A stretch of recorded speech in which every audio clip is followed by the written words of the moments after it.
I first started sewing with 4-H and did a couple years with garments and really didn't have the knack for it.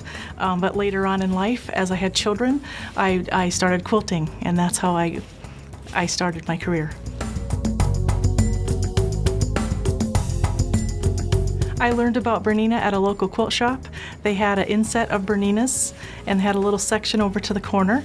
And I would go in there and look at the Berninas and look at the Berninas. And one day I actually talked my husband into letting me purchase not letting me, but we discussed it, and it was a choice. And I got my first Bernina at $12.60. Still own it today.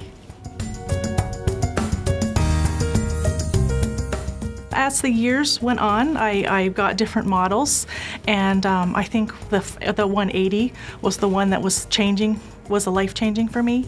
I learned about embroidery, and I learned what that machine could do, and then I started with my version 3 software, and from there just kept learning and expanding to what I am today is lunchbox quilts. Bernina means to me that every time I turn the machine on, I know it's going to work. I know the sounds, I know the humming, and I know exactly what's going to happen. That's why it makes it easier for me to teach when students have Berninas, because if something should go awry, I know exactly what's going to fix it.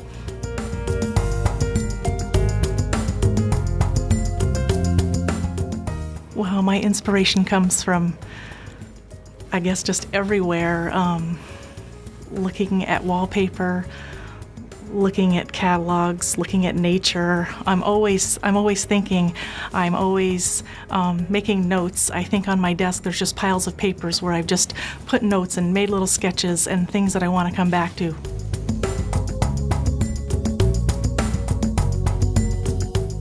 Being a Bernina ambassador to me is quite an honor.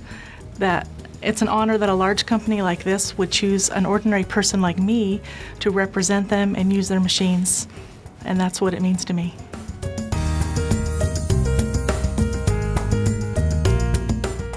My advice would be to take as many classes as you can, learn as many things as you can, experiment different techniques. But I think my most advice would be, if you don't like it, you don't have to finish it. Move on. If it's frustrating you, if you don't like it, give it away, move on, and find what your passion is.